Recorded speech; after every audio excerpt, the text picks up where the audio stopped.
শুরু হয়ে গেল ওয়াকফ সম্পত্তির দখলদারি। ইউপিতে ফতেপুর বলে একটা জেলা আছে, সেই জেলাতে প্রায় 300 বছরের পুরনো একখানা কবরস্থান রয়েছে মুসলিমদের। সেই কবরস্থানটা প্রায় 20 একর জমির ওপর তৈরি। সেই কবরস্থানে আজকে বুলডোজার চালাচ্ছে। কি করবে? এই জমিটা নিয়ে নেবে।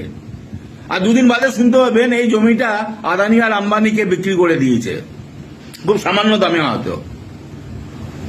এই বিজেপি সরকারের কাজই হচ্ছে এইটা। কিন্তু আমি একটা কথা বলতে চাই, পশ্চিমবাংলায় এই কাজ করতে এসো না। পশ্চিমবাংলায় একটা কথা মাথায় রাখবে, হিন্দু, মুসলমান, খ্রিস্টান, শিখ সব কিন্তু ভাই ভাই। এইখানে হচ্ছে বিজেপি শত্রু, আমরা শত্রু বলে তাকে মনে করি। আমি একটা হিন্দু ঘরের সন্তান হয়ে বলছি, একটা যদি মুসলিম ভাইয়ের গায়ে বা একটা যদি মুসলিম ভাইয়ের সম্পত্তির ওপর হাত পড়ে, তাহলে তোমাদের সেই হাত ভেঙে দেবো। তুমি ভেবো না দিলীপ ঘোষ একটা ছোট কাটারি কিনে বড় হনু হনু কথা বলেছে।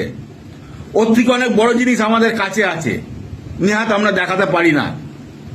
যেদিন কাটারি দেখিয়েছিল তার দুদিন বাদে কেলানি খেয়ে গেছে মেদিনীপুরেই। তাই নিজেরা সাবধান হয়ে যাও। আমি শুভেন্দু, সুকান্ত, দিলীপ ঘোষ তিনজনকেই বলছি, সাবধান হয়ে যাও। পশ্চিমবাংলায় নোংরামি করতে এসো না। জয় বাংলা।